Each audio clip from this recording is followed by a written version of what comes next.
The topic of this video is: if the camping group hanged murder Evi Rauter, how could they sleep calmly afterwards in the tent and were waken up by the police? So at the end of this video, I'm going to put the original audio from the Jordi Wild show. So Jordi Wild, a famous YouTuber in Spain,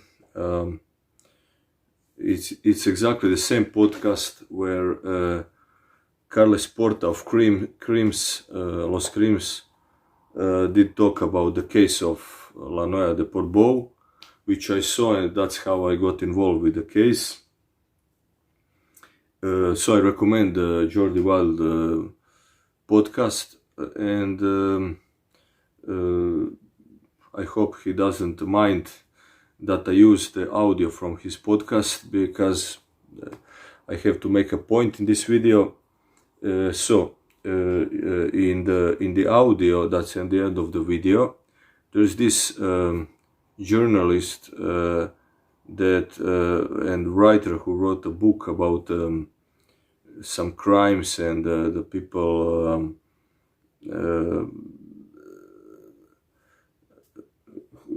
having remorse about that, and all of that topics. So at one point he arranged that the ETA terrorist who was in the prison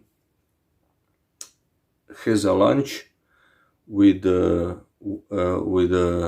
lady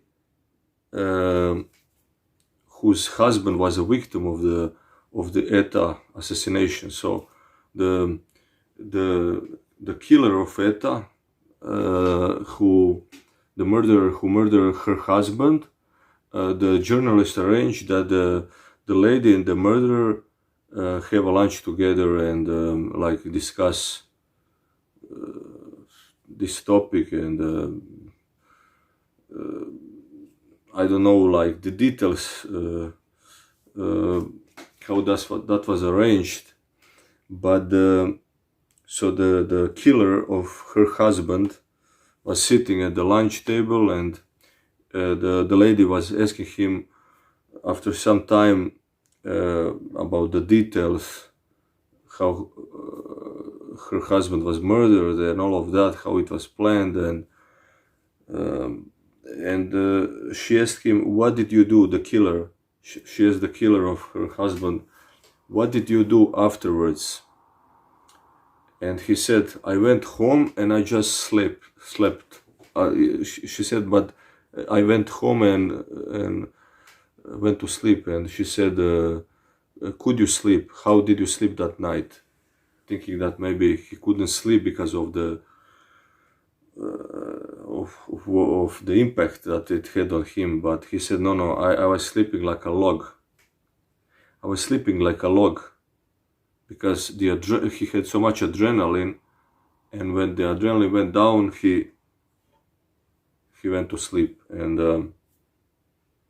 you know, if you watch the Crime series, you will see the sister of Evi Rauter, Christina Rauter, when they showed her the place where Evi was hanged, and showed her the spot, how close the camping group from Vienna was located. She looked at that and she said, you know,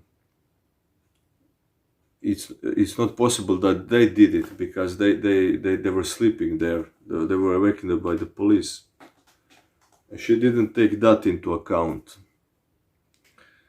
But at the same time, you see in the same scene Christina Rauter telling that, and Anna Punsi, one of the journalists of the Los Crims team that are filming, she was a professional journalist with more experience, and seeing so many criminal cases where somebody was like killed and the killer just appeared there and just, you know, wondered with other people what has happened to that person, and, you know, like nothing happened. And so Anna Punsi was like she was not sharing the same opinion, and neither do I. So it's for me, it's to, you know, plan something like this and to execute it in real life. You know, it takes some kind of people, you know, a group of people who all of them involved with some kind of psychopaths or sociopaths or sick in the head, whatever is, but not like a normal person. So it's, why would you expect of them to behave like a normal people? And why did they stay there? If they went, maybe nobody would talk about them. There would be no evidence of them.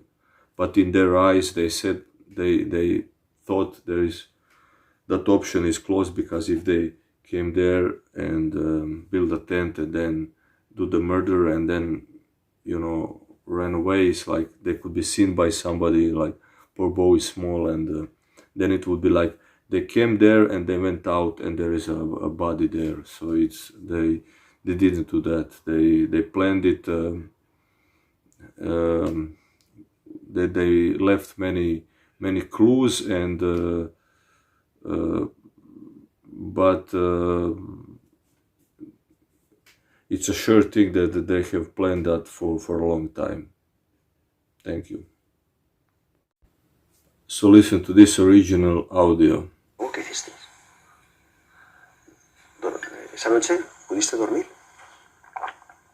Y el tío dijo, esa noche pude dormir. Esa noche dormí a pierna suelta. Quizás porque la adrenalina me dejó cao. Claro. ¿No? Fue